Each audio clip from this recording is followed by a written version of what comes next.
अब देखो all income of a minor is to be included in the income of his or her parent, ठीक है। However, income derived by a minor, कौन सी income club नहीं होगी वो बताया, मैनुअल वर्क और from any activity involving his skill, talent और specialised knowledge और experience will not be included in the income of the parent, ठीक है। तो दो चीजें, दो इनकम्स पेरेंट के हाथ में क्लब नहीं होगी, कौन कौन सी, मैनुअल वर्क वाली, ठीक है ना। और दूसरा, अब जैसे कि कोई बच्चा बहुत अच्छा गाना गाता है, वो किसी टैलेंट शो में गया, वहां पे वो प्राइज मनी जीता, तो वो किस वजह से जीता, अपनी स्किल्स की वजह से, तो वो इनकम पेरेंट के हाथ में क्लब नहीं होगी, समझ में। बिना मेहनत के, बिना स्किल्स के जो इनकम माइनर के हाथ में आ रही है, फॉर एग्जाम्पल माइनर के हाथ में पैसा, माइनर के नाम पे पैसा इन्वेस्ट करके रखा है, पेरेंट नहीं किया होगा, अब उसमें इंटरेस्ट की इनकम आ रही है, उसमें माइनर की मेहनत का या स्किल का कोई रोल नहीं है, वो सीधे सीधे पेरेंट के हाथ में ही क्या होगी, क्लब होगी, ठीक है। क्योंकि वो पैसा भी तो लॉजिकली सोचो ना, इन्वेस्ट किसने किया होगा, पेरेंट ने, ठीक है। अपने नाम पे करते तो अपने नाम पर आती, माइनर के नाम पे किया तो माइनर के नाम पे इनकम आ रही है, वहां माइनर की मेहनत का कोई रोल नहीं है।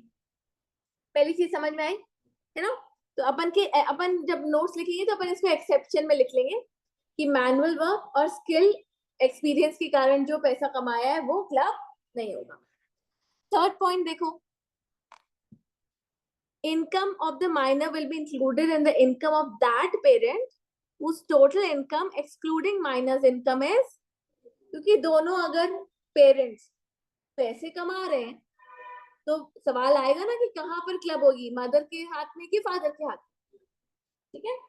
चलो फोर्थ पॉइंट पढ़ो, once clubbing of minor's income is done with that of one parent, it will continue to be clubbed with that parent only। बार बार चेक नहीं करेंगे कि टोटल इनकम किसकी ज्यादा है ना, एक ही साल चेक करेंगे। In the subsequent years, the assessing officer may, however, club the minor's income with that of the other parent if, after giving the other parent an opportunity to be heard, he satisfied that it is necessary to do so। मतलब कभी assessing officer को लगा कि नहीं, अभी तक father के हाथ में क्लब होनी थी, अब मदर के हाथ में क्लब होनी चाहिए, तो वो पहले मदर को अपॉर्चुनिटी देंगे कि आपके हाथ में क्यों ना क्लब करें, और उसके बाद वो सेटिस्फाई होगा तो वो मदर के हाथ में क्लब करना चालू कर देगा, ठीक है। क्लियर है, पक्का, इजी है ना, क्लबिंग का पूरा चैप्टर ही इजी है, ठीक है। Where the marriage of the parent does not subsist, मतलब मैरिज पेरेंट्स की क्या हो गई है, खत्म, ठीक है।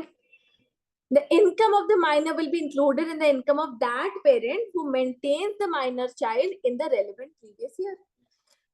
अगर मान लो डिवोर्स हो गया तो बच्चा किसकी कस्टडी में है, मदर के साथ है कि फादर के साथ है, जिसके साथ है उसके हाथ में क्लबिंग हो जाएगी, ठीक है। However, the income of the minor child suffering from any disability, ये भी एक्सेप्शन में आएगा, ठीक है, of the nature specified in ATU। ATU में ना डिसेबिलिटी की पूरी लिस्ट दी हुई है, वो अपन को पढ़नी नहीं है, ठीक है। डिसेबल पर्सन का वहां पर मतलब उसके ऊपर खर्चा किया जाता है तो उसका डिडक्शन मिलता है एटीयू के अंदर, तो उसमें पूरे डिसेबिलिटी को डिफाइन किया हुआ है। तो एटीयू के अंदर अगर कोई डिसेबिलिटी है, तुम लोग डिसेबिलिटी याद रखो बस, ठीक है। Shall not be included in the hands of the parent but shall be assessed in the hands of the child. मतलब अगर बच्चे के अंदर डिसेबिलिटी है और वो इनकम कमा रहा है तो वो उसके इनकम को क्लब हम नहीं करेंगे, ठीक है। It may be noted that clubbing provisions are attracted even in respect of the income of minor married daughter। मुझे बताओ, माइनर मैरिड डॉटर एक जगह और पढ़ा था, कहाँ पे,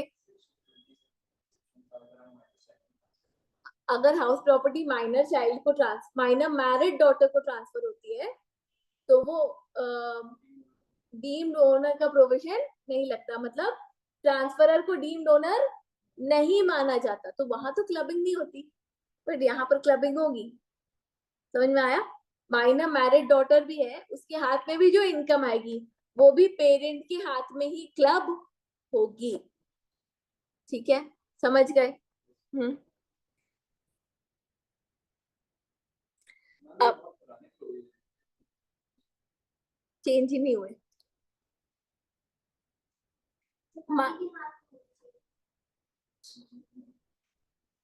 नहीं, यहाँ पर पेरेंट के हाथ में होगी। वैसे माइनर मैरिड डॉटर ही नहीं होनी चाहिए वैसे, पहली बात तो, है ना? माइनर मैरिड डॉटर, हाँ। माइनर चाइल्ड का ही प्रोविजन पढ़ रहे हैं रिया, पूरा सेक्शन ही माइनर चाइल्ड पर है। ठीक है, हाँ, बाल विवाह होना ही नहीं चाहिए ना, पहली बात तो। नहीं, ऐसे तो किसी के भी हाथ में नहीं होगा ना। अगर मान लो माइनर मैरिड डॉटर नहीं है, सिंपल माइनर चाइल्ड की बात करें अपन, ठीक है, तो वो भी जैसे मेजर होता है तब से उसकी जो इनकम आती है वो उसी के हाथ में टैक्सेबल होती है, वो क्लब होना बंद हो जाती है। मतलब जैसे ही आप 18 के हुए, उसके बाद जो भी इनकम आएगी, 18 के हो चुके हो तुम लोग? हाँ, मेजर हो मतलब तुम लोग सब। ठीक है, तो जैसे ही बच्चा 18 का हुआ, उसके बाद जो भी इनकम उसके हाथ में आएगी वो क्लब नहीं होगी पेरेंट्स के हाथ में। ठीक है, तो चाहे वो माइनर मैरिड डॉटर हो चाहे वो नॉन मैरिड हो, कोई फर्क नहीं पड़ता। ठीक है, समझ गए हो? हाँ, चल, यहाँ पर ना एक एग्जेम्पशन दिया हुआ है, एक छूट दी हुई है। ठीक है, exemption in respect of the club income of the minor section 1032। ये बोलते हैं कि 1500 तक पर एनम पर चाइल्ड की इनकम एग्जेम्प्ट है। ठीक है, तो जो भी माइनर चाइल्ड की इनकम है वो हम पेरेंट के हाथ में जोड़ेंगे, बट 1500 क्या कर देंगे उसमें से माइनस कर देंगे, क्योंकि वो क्या है, एग्जेम्प्ट। पढ़ लो इसको, एक बार पढ़ लेते हैं अपन। In case the income of an individual parent includes the income of his minor child, ठीक है, such parent shall be entitled to exemption of rupees 1500 in respect of each minor child। ठीक है, ये 1500 पर एनम का amount है, पर child का amount है। ठीक है, समझ गए हो? However, if income of any minor so includable is less than 1500, then entire amount shall be exempt, है ना? मतलब income of 1500 whichever is less will be exempt। समझ गए क्या? Exemption under section 1032 would be available to the parent only if he or she exercise the option of shifting out of the default tax regime under section 115 BAC। इसका मतलब ये क्या हुआ? Normal regime, मतलब अगर डिफॉल्ट रिजीम में जाते हो तो ये एग्जेम्पशन नहीं मिलेगा। Same would not be available to him under the default tax regime where he or she computes his total income as per section 115 BAC and pays tax at the concessional rate provided there under। मतलब simple, इस पूरे paragraph का सिर्फ इतना सा मतलब है कि अगर आपने डिफॉल्ट टैक्स रेजिम में टैक्स भरा है तो आपको ये एग्जेम्पशन नहीं मिलेगा, नॉर्मल टैक्स रेजिम में मिल जाएगा। ठीक है, बड़े बड़े पैराग्राफ लिखे होते हैं, मीनिंग बहुत छोटा सा ही होता है। ठीक है, चलो आखिरी पॉइंट है पूरे प्रोविजन का।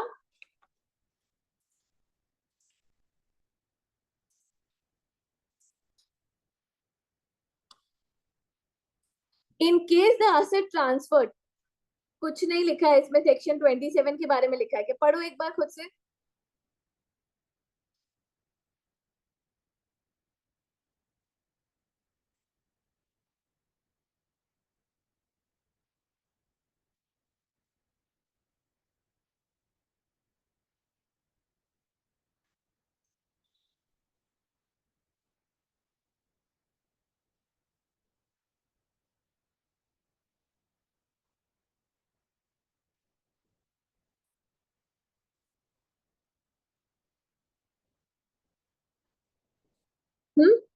पहले क्या लिखा हुआ है? इन केस, हाँ मतलब अदर देन माइनर मैरिड वाले बच्चे को छोड़ के किसी और बच्चे को ट्रांसफर कर रहा है, तो उससे जो इनकम आ रही है उसकी हाथ पे टैक्स होगी। डीम्ड डोनर मान लिया जाएगा, ट्रांसफरर पेरेंट को डीम्ड डोनर मान लिया जाएगा, ठीक है।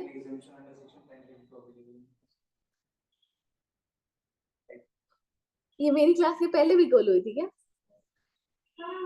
दूसरी क्लासेस के बीच में नहीं, ये मेरी क्लास के टाइम में ही क्यों होती है कोई?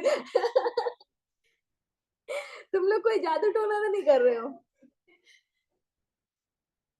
ठीक है, हाँ फिर क्लब डीम्ड डोनर मान लिया जाएगा, ठीक है।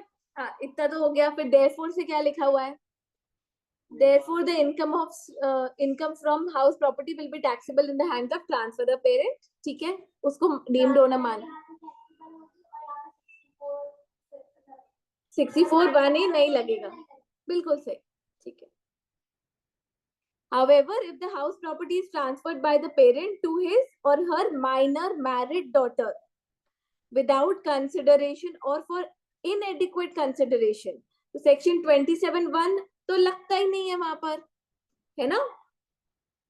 In such a case, income from house property will be included under section 64(1)(a) in the hands of that parent whose total income before including minor child income is higher। मतलब simple वो बोल रहे हैं कि देखो जहां पर 27 लग रहा है वहां तो 27 ही लगाएंगे, सेक्शन 64(1)(a) नहीं लगाएंगे। बट माइनर मैरिड डॉटर के केस में तो 27 लग ही नहीं रहा है, तो वहां पर हम 64(1)(a) लगाएंगे। समझ में आया? ठीक है, तो वहां पर माइनर मैरिड डॉटर के हाथ में इनकम हाउस प्रॉपर्टी चली गई है, पर उसकी जो इनकम आएगी, है ना, अगर वो रेंट पे चढ़ी हुई है और जो इनकम आ रही है उसके हाथ में, वो पेरेंट के हाथ में ही क्लब होगी, क्योंकि सेक्शन 64(1)(a) तो लगेगा। समझ गए क्या? है ना, क्लियर है। और उसमें भी आपको 1032 का क्या मिल जाएगा? एग्जेम्पशन मिल जाएगा, अगर आप नॉर्मल टैक्स रेजिम में हो तो। ठीक है, डन। चलो एक क्वेश्चन करेंगे।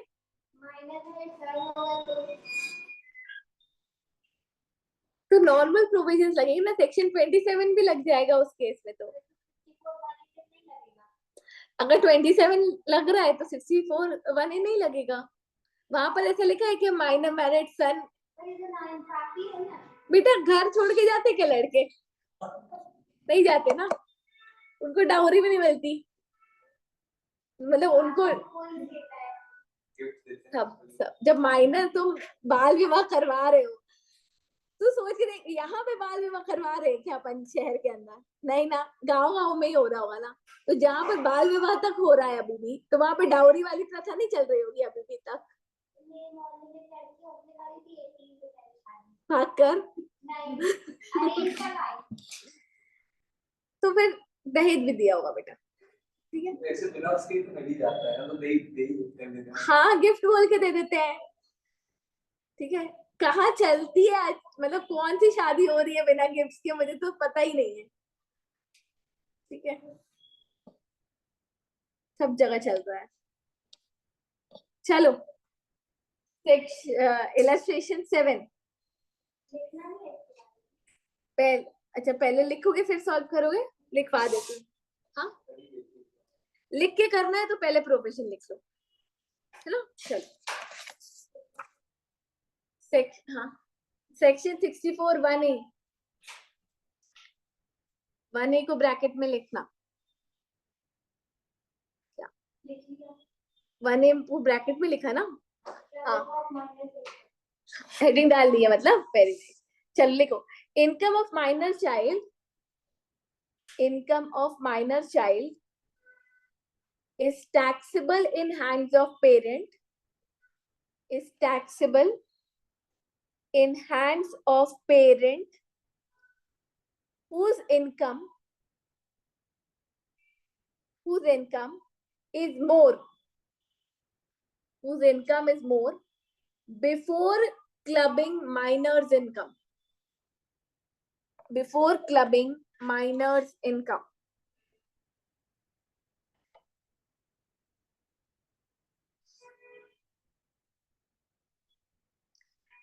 एक्सेप्शंस लिखो, एक्सेप्शंस।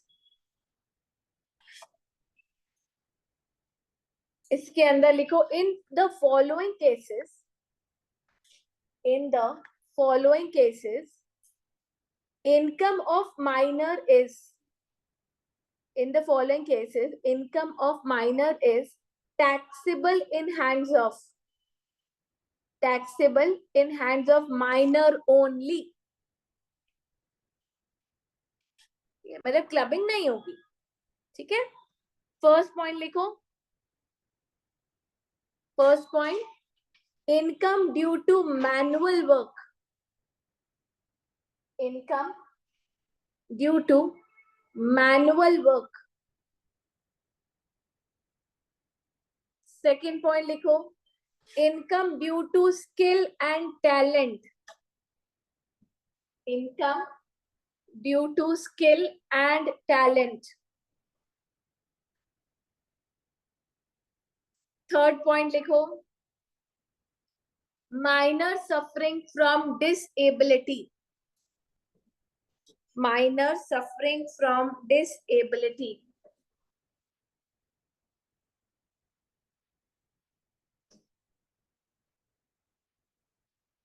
ठीक है, अब नोट्स लिखो इसके अंदर।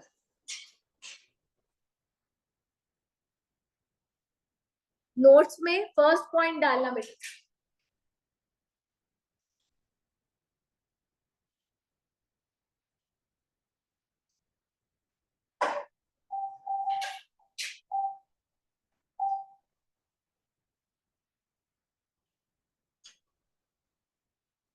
इसको तो समझना पड़ेगा कैसे जाते हैं, अभी करते हैं। लिखो first point, if minor's income, if minor's income is included in hands of parent, if minor's income is included in hands of parent, then exemption under section, then exemption under section 1032, 1032 of rupees 1500, of rupees 1500 per annum per child, per annum per child is allowed to parent, per annum per child is allowed to parent।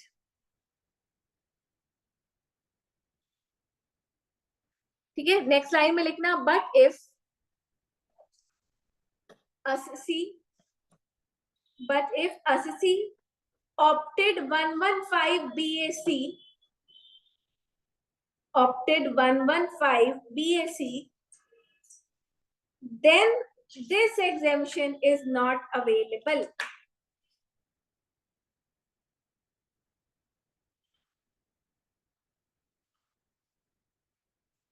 Note number 2 डालना है इसके बाद, note number 2, in case of divorce,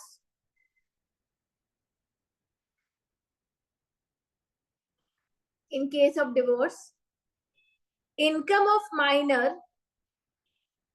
income of minor is taxable in hands of parent, is taxable in hands of parent who maintains the minor child।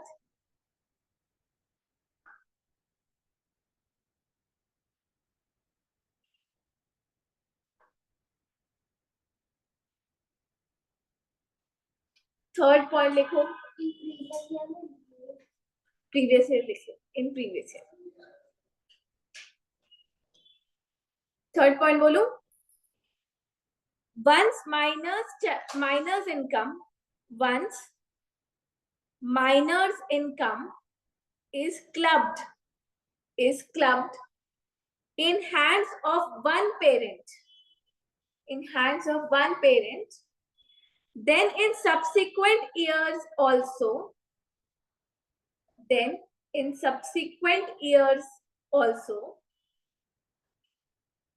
income will be clubbed in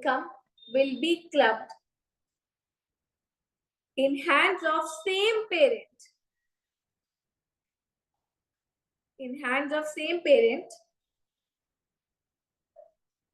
However,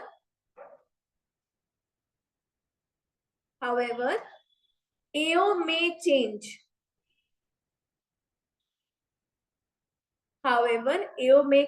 This.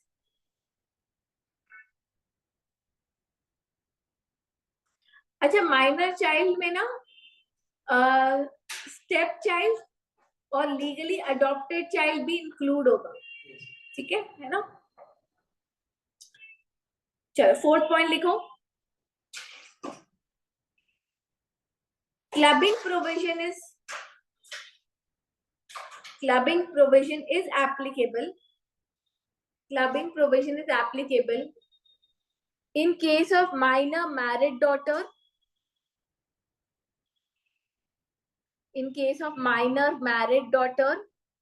comma करके लिखना, step child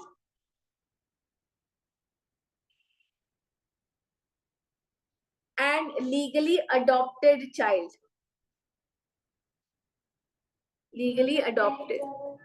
Minor married daughter, comma step child and legally adopted child.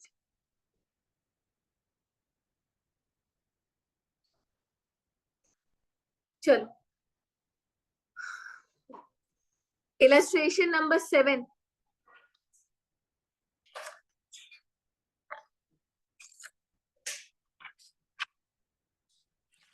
Question को पढ़ो.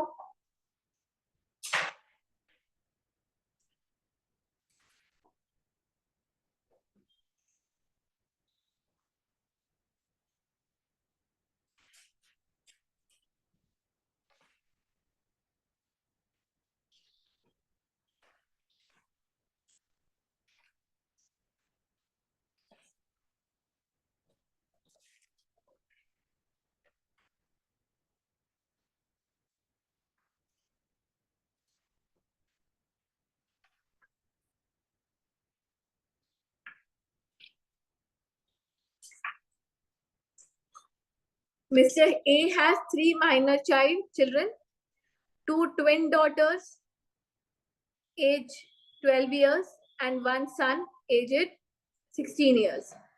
Income of the twin daughter is 2,000 per annum each, and that of the son is 1,200 per annum. Mrs. A has transferred her flat to her minor son on 1/4/2023 out of natural love and affection without adequate consideration है बेटा ये, ठीक है?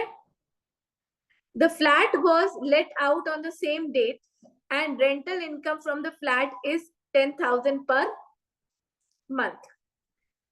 Compute the income. अच्छा, ये तो transfer का case है ऑफ हाउस प्रॉपर्टी, और किसको ट्रांसफर किया है? सन को.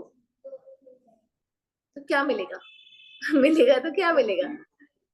27 लगेगा ना? मिसेस ए को डीम्ड ओनर मानोगे क्योंकि मिसेस ए ट्रांसफर कर रही है अपना फ्लैट.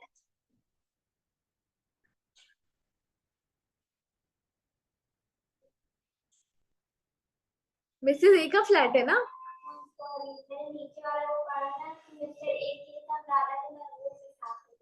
हाँ, वो क्लबिंग के प्रोविजंस में लगे है ना. Compute the income in respect of minor children to be included in the hands of Mr. A and Mrs. A under section 64(1)(a, assuming that Mr. A's total income is higher than Mrs. A's total income before including the income of minor children, and both Mr. A and Mrs. A exercise the option of shifting out of default tax regime. ठीक है? तो clubbing का provision 64(a तो बहुत simple है लगाना. ठीक है, ऐसे कैलकुलेटर में कैलकुलेट करके बताओ कितना आ रहा है.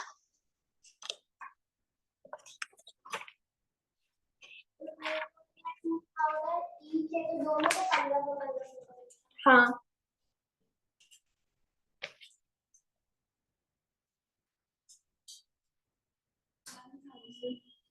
1000 टोटल इनकम टैक्सेबल होगी किसके हाथ में, मिस्टर ए के हाथ में।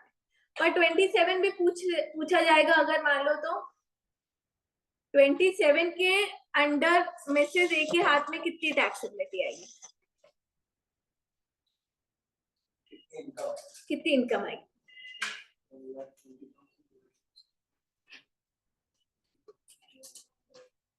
कुछ भी दिया हुआ नहीं है, स्टैंडर्ड रेंट वो सब कुछ नहीं दिया है, फेयर रेंट वगैरह, तो जो एक्चुअल रेंट है उसी को मानो,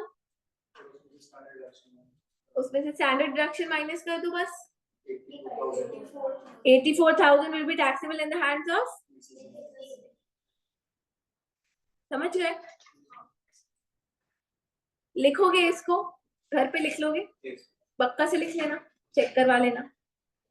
इलस्ट्रेशन नंबर 8 देख लो एक बार।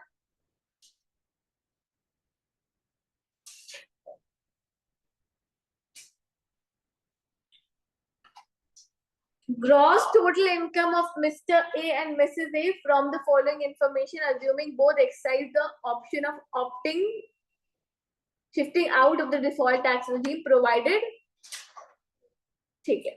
सैलरी इनकम दिए, कंप्यूट करके दिए बेटा, नहीं करेंगे, ठीक है।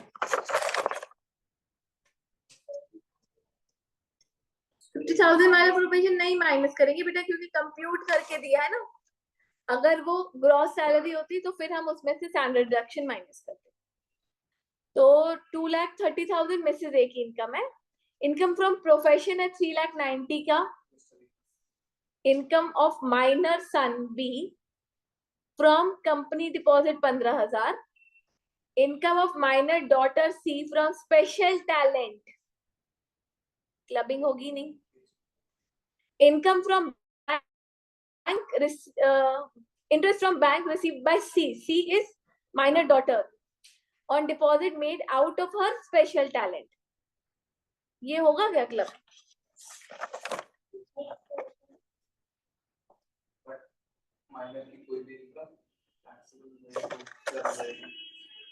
हाँ ना, सिर्फ स्पेशल इनकम, जो स्पेशल टैलेंट के कारण जो इनकम कमाई है वो क्लब नहीं होगी, उससे जो इनकम जनरेट हो रही है वो तो क्लब होगी।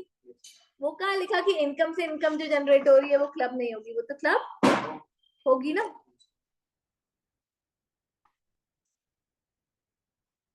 तीन 3,000 क्लब होगा, ठीक है, 3,000 ही है ना। इसके बाद देखो क्या लिखा है एफ में, gift received by C on 30th September 2023 from friend of Mrs. A. बताओ क्या ये क्लब होगा?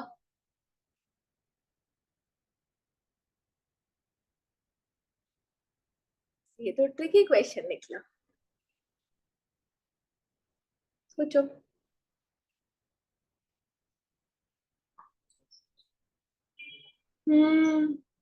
गिफ्ट के प्रोविजंस, गिफ्ट के प्रोविजन क्या कहते हैं? अगर आपको मनी या मूवेबल असेट मिला है और वो 50,000 से कम का है तो गिफ्ट टैक्सेबल होता है क्या? टैक्सेबल ही नहीं है। तो जब टैक्सेबल ही नहीं है तो क्लबिंग के प्रोविजंस ही अप्लाई नहीं होंगे, समझ गए क्या? ठीक है, तो यहाँ पर सिर्फ 3,000 रुपए सी का है ना, किसके हाथ में क्लब होगा? अब ये तो बताओ, क्लबिंग तो होगा पर 1,500 भी और 3,000 वो तो एग्जाम करोगे। हाँ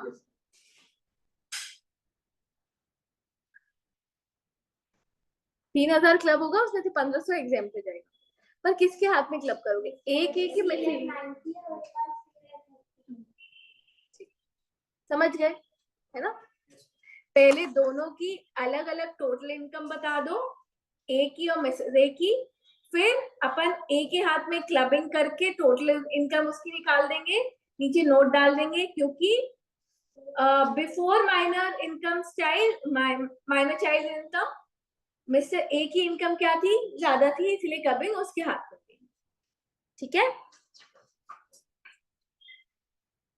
करवा दूं ये वाला क्वेश्चन नोटबुक में? नोट लिखना प्रॉपर। जो इनकम क्लब नहीं की है स्पेशल टैलेंट की, उस पर भी नोट लिखना, गिफ्ट पर भी नोट लिखना पड़ेगा, ठीक है?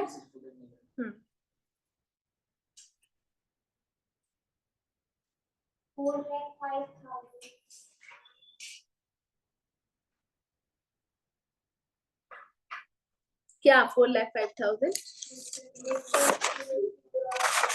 ठीक है।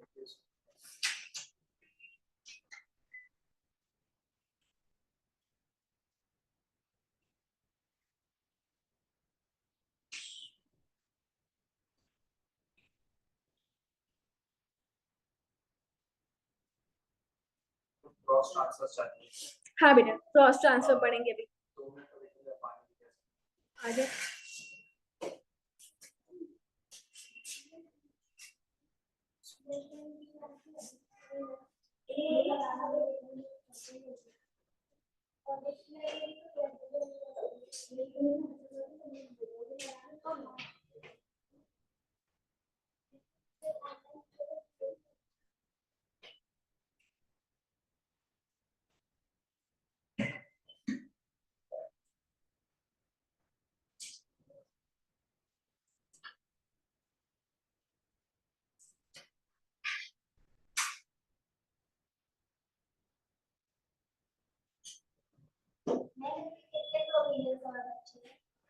क्रॉस ट्रांसफर, क्रॉस ट्रांसफर बचा है और HUF।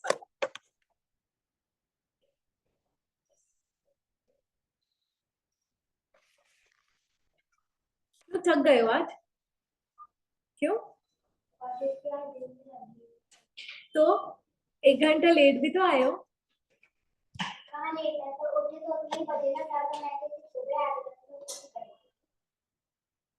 अच्छा, एक काम करते हैं, क्रॉस ट्रांसफर की जगह HUF पढ़ लेते हैं, क्रॉस ट्रांसफर कल करवा देंगे, है ना? वैसे भी मेरी क्लास 3 बजे तक तो थी।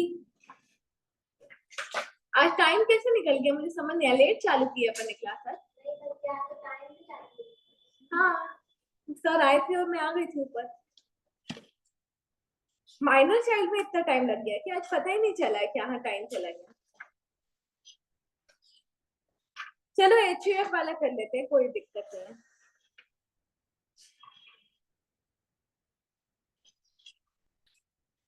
है। HUF वाला पढ़ लो।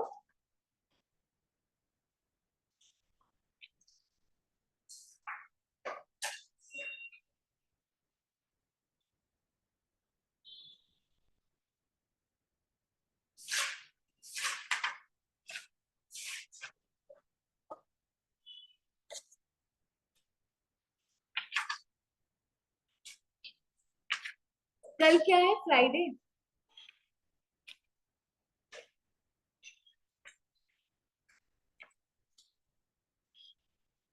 कल क्लबिंग क्रॉस ट्रांसफर करके फिर सेट ऑफ पढ़ेंगे।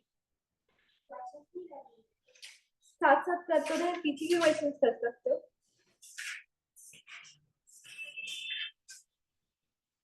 कुछ एक्स्ट्रा क्वेश्चन होंगे तो वो भी दिलवा देते हैं, है ना?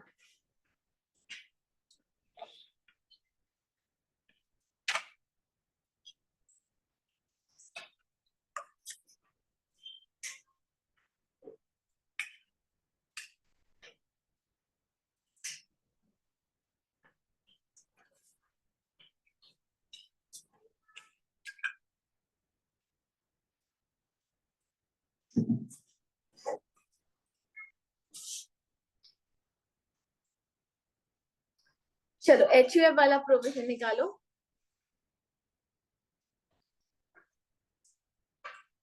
$4.18।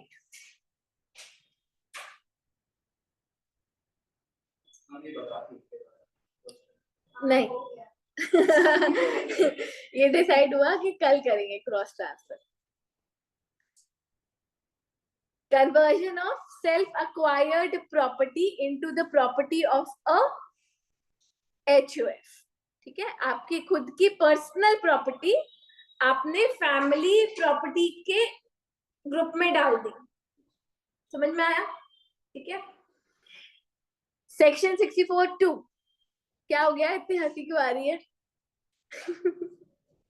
Section 64(2) deals with the case of conversion of self-acquired property into the property of HOF, where an individual who is member of the HOF convert at any time after 31st December 1969, बहुत पुराना साल है, याद करने की जरूरत नहीं है यार, his individual property, उसकी खुद की पर्सनल प्रॉपर्टी, देखो एक तो फैमिली प्रॉपर्टी होती है और जो इंडिविजुअल मेंबर्स होते हैं वो अपने खुद के नाम पर इंडिविजुअल प्रॉपर्टी होल्ड कर सकते हैं, ठीक है? तो उसकी इंडिविजुअल प्रॉपर्टी को उसने क्या बना दिया, property of HOF, of which he is a member, and throws such property into the common stock of the family, or otherwise transfers such individual property directly indirectly to the family otherwise than for adequate consideration. ये पूरे paragraph का सिर्फ इतना सा मतलब कि individual ने अपनी प्रॉपर्टी HOF की प्रॉपर्टी बना दी, कैसे भी बनाई हो, ठीक है, विदाउट एडिक्वेट कंसिडरेशन, ठीक है? The income from such property shall continue to be included in the income of the individual. बहुत सिंपल है, इंडिविजुअल ट्रांसफर कर रहा है प्रॉपर्टी किसको, HOF को, without adequate consideration, income receive किसके हाथ में होगी, HOF के, पर टैक्सेबल किसके हाथ में होगी, इंडिविजुअल के, ठीक है? Where the converted property has been partitioned, अब देखो वो HOF की प्रॉपर्टी हो गई है, अब HOF का पार्टीशन होगा तो सारी प्रॉपर्टी का पार्टीशन होता है, तो जब भी उस कन्वर्टेड प्रॉपर्टी का पार्टीशन होगा, ठीक है, either by way of total or partial partition, income derived from such converted property as is received by the spouse on partition will be deemed to arise to the spouse of the asset transferred indirectly by the individual to the spouse, and consequently such income shall be included in the total income of the individual who affected the conversion of such property. अब इसका क्या मतलब हुआ, देखो समझना, individual ने HOF को क्या की, प्रॉपर्टी दी, HOF का पार्टीशन हुआ, अब पार्टीशन में उस कन्वर्टेड प्रॉपर्टी का भी पार्टीशन हुआ, अब उसका एक हिस्सा किसको मिला, इंडिविजुअल की स्पाउस को, ठीक है? तो ऐसा माना जाएगा कि इंडिविजुअल ने इनडायरेक्टली अपने स्पाउस को ही वो प्रॉपर्टी क्या करी है, ट्रांसफर करी है, तो स्पाउस के हाथ में जो भी इनकम आएगी वो अगेन क्लब हो जाएगी किसके हाथ में, इंडिविजुअल के हाथ में, ठीक है? फोर्थ पॉइंट पढ़ो, फिर इसका पूरा एक बार कंक्लूजन ड्रॉ करें. Where income from the converted property is included in the total income of the individual, it will be excluded from the total income of the family. Obviously जब individual के हाथ में क्लब हो रही है तो family के हाथ में टैक्सेबल नहीं होगी, ठीक है, या फिर स्पाउस के हाथ में टैक्सेबल नहीं होगी. अच्छा, अब ध्यान देने वाली बात क्या है, इंडिविजुअल ने HOF को प्रॉपर्टी दी, HOF का पार्टीशन हुआ, कन्वर्टेड प्रॉपर्टी का भी पार्टीशन हुआ, कन्वर्टेड प्रॉपर्टी में से एक हिस्सा स्पाउस को मिला और दूसरा हिस्सा किसी और मेंबर को मिला, समझ में आया? अब जो हिस्सा स्पाउस को मिला उसमें जो इनकम आ रही है वो तो इंडिविजुअल के हाथ में ही जाकर क्या हो रही है, टैक्सेबल, पर जो अदर इनकम को हिस्सा, अदर मेंबर को हिस्सा मिला वो क्लब नहीं होगा आफ्टर पार्टीशन, वो एक्सक्लूड हो जाएगा, समझ में आया? क्योंकि वो तो अब इंडिविजुअल के हाथ से ही चला गया ना, समझ रहे क्या? सिर्फ जो पार्टीशन पे स्पाउस को हिस्सा मिला है वो ऐसा माना जाएगा कि इंडिविजुअल ने स्पाउस को ही ट्रांसफर किया था और वो इनकम क्या हो जाएगी, इंडिविजुअल के हाथ में क्लब हो जाएगी, समझ गए? इतना सा प्रोविजन है, ठीक है? लिखो, सेक्शन की हेडिंग डालो 64(2).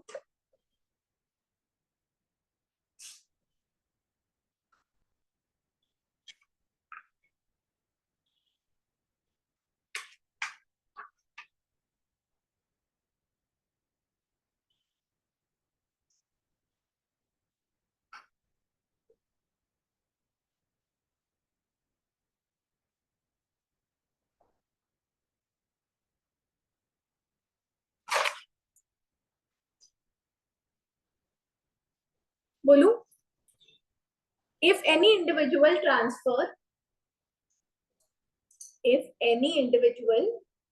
transfer any asset to his HUF without consideration or low consideration,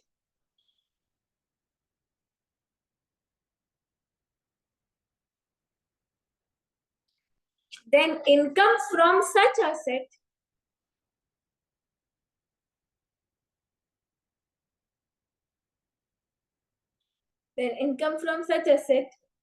is received by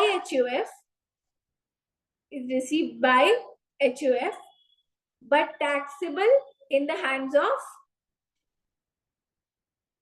transferor.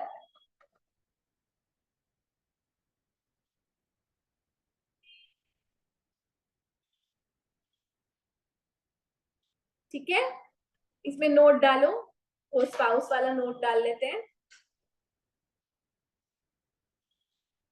After partition of HUF,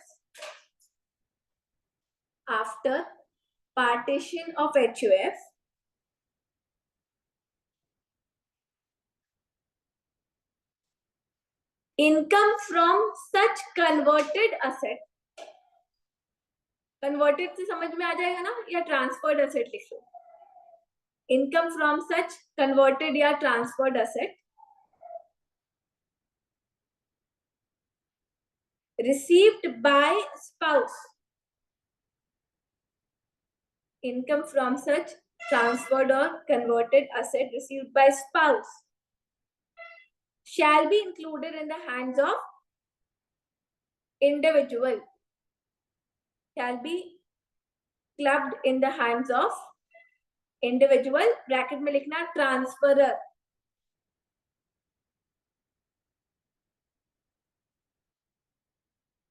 ये ओरिजिनल ट्रांसफरर की बात हो रही है.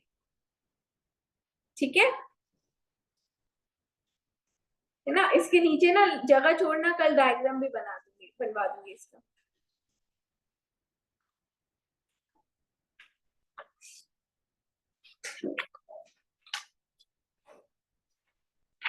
चलो कल कंटिन्यू करते हैं. कल क्रॉस ट्रांसफर पढ़ के आखिरी प्रोविजन है HUF उसका क्लबिंग का, उसके बाद अपन सेट ऑफ पढ़ेंगे कल.